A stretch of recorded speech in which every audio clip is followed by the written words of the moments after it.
Puan Pengerusi, saya nak mulakan dengan 020400.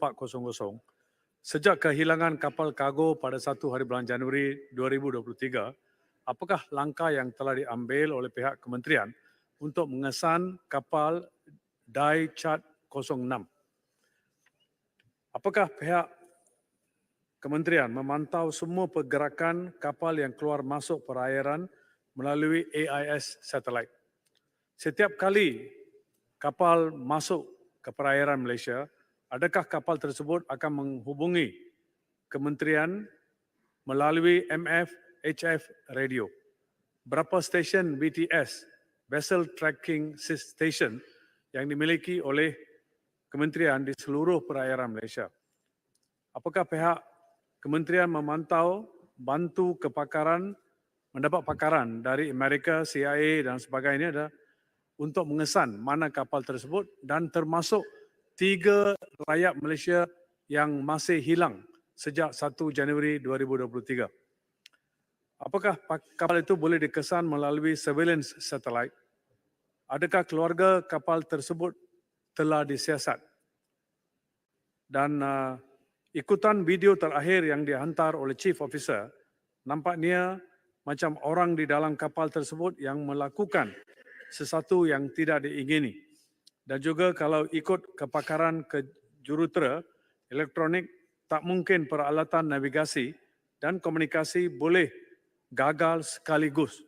Sejak jurutera elektronik mempunyai kepakaran yang mendalam, kenapa pihak kementerian tidak menggunakan kepakaran jurutera elektronik dari swasta untuk mengambil tindakan menjajaki kapal tersebut? Datuk Pengerusi, perkara yang kedua adalah mengenai lawatan yang berhormat menteri baru-baru ini ke beberapa negara untuk berbincangan mengenai pekerja asing untuk bekerja di negara ini. Saya nak tahu apakah output dalam perjumpaan dengan menteri-menteri di beberapa negara dan berapa negara lain yang beliau akan melawat sebelum satu keputusan yang muktamad akan dibuat. Dalam hal ini saya nak bagi tahu, nak tahu apakah 3 sektor itu yang telah dibeku untuk mengambil pekerja asing sejak tahun 2009 akan dikaji balik, memandangkan pada minggu dulu Menteri Semua Manusia telah mengatakan bahawa beliau akan berjumpa dengan Menteri Dalam Negeri untuk berbincang dan untuk macam mana unfreeze 3 sektor ini. 3 sektor ini adalah tukang gunting rambut, tekstil dan tukang emas. Yang berhormat Pengerusi, ada mengenai hal tukang emas itu sedikit luar biasa kerana kalau kita tengok ramai di antara tukang emas ini adalah dari golongan India yang membuat spesifik order kepada pihak masyarakat India yang tidak boleh dibuat atau luar biasa kepada orang lain. Dan tidak ada cukup pekerja di negara ini yang ingin bekerja dalam sektor tersebut. Saya harap dalam 3 sektor ini kerajaan akan membenarkan kemasukan pekerja spesialis dari luar negara untuk mereka membuat dan menolong orang-orang yang memerlukan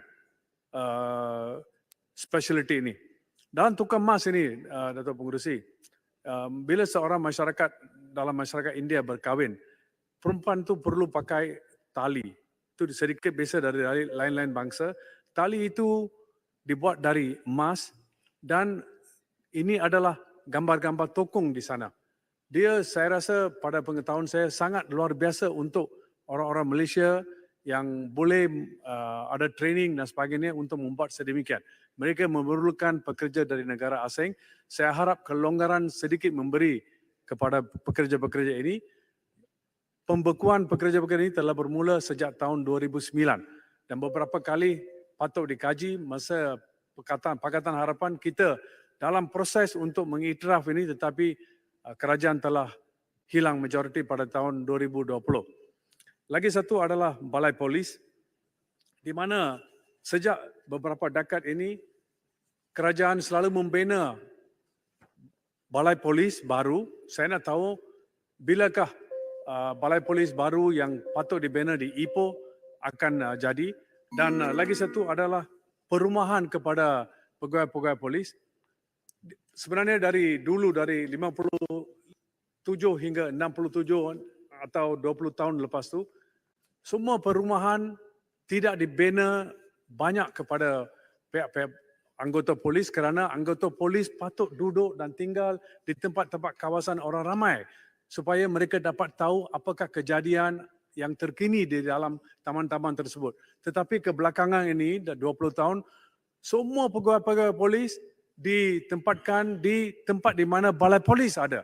Mereka hanya tahu apa yang di sana tetapi bukan tahu apa yang merata-rata tempat di seluruh pekan tersebut. Saya harap ini penelitian dia buat dan akhir sekali adalah di mana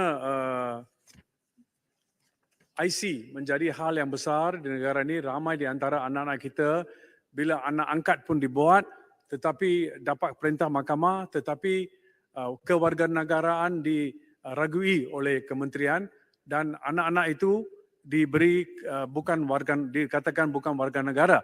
Walhal semasa saya menjadi peguam untuk lebih 30 tahun, perkara ini tidak wujud langsung. Bila ada perintah mahkamah, Kementerian Dalam Negeri ikut. Tetapi kebelakangan ini dalam 10 tahun, ini telah berubah. Saya harap tindakan diambil untuk mengatasinya dan adakah kerajaan rela untuk memberi pengampunan, iaitu amnesti kepada semua pemohon yang ada masalah yang tertentu. Kalau kita boleh memberi kelonggaran kepada seorang yang main bola sepak di luar negara yang tidak fasih, tidak lahirkan di negara ini, hanya bercakap dalam bahasa Inggeris, satu kewarganegaraan, tetapi anak yang dilahirkan di negara ini, oleh kerana kesilapan ibu bapa mereka, ini anak-anak ini tidak mendapat kewarganegaraan. Saya harap jawapan diberi mengenai hal-hal yang dirujuk. Terima kasih. Terima kasih Yang Berhormat Ipoh Barat. Saya jemput Yang Berhormat